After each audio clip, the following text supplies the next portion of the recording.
So hi guys, mayong gabi ang atong sudanon karon ay sardinas. So di ko magluto karon kay nabis na ko ning sardinas. Kalisod ba ni abrihan? Ayan. So karon guys, dali na lang yun siya abrihan. Di na kapara sa una na nagagamit pa mig kutsilyo pag nag-aabri og sardinas. Tinuod jud na kutsilyo ang ginagamit sa una.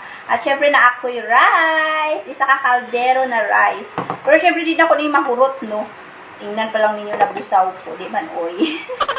So, nailan akong rice. So, syempre, din sa kumakaon sa akong Tupperware na paborito. May ganahan na kumakaon niya. Kanya, ato siya iyabo. Ay na, kalamig guys. Baka madagha yung kagkaon, ani. As in ba? Nagha yung rice, ani. Nga, butangan nato siyang asin.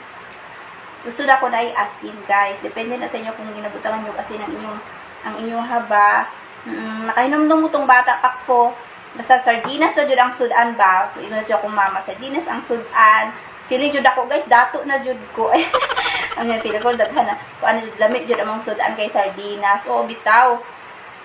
Asin, mao jud, sibula, bata jud ko ba, paborito na jud ako ang sardinas, guys. Mao jud na.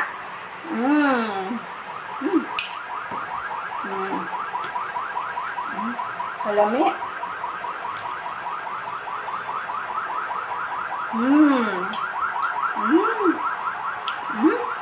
Sarap.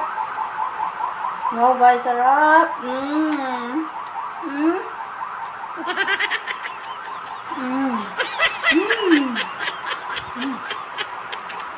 Napapadami naman ako ng kain nito, oy.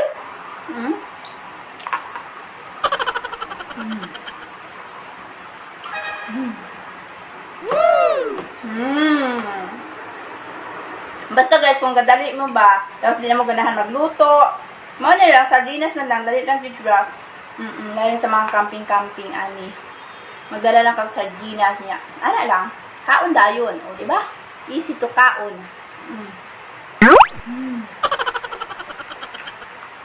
Pero di na ka maghagog-hagog luto ba?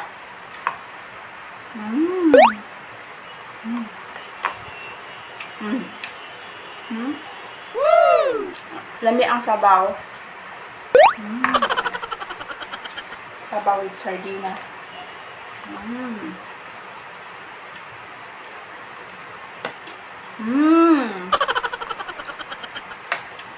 Lami kaayo te, oy. Lami ang sardinas.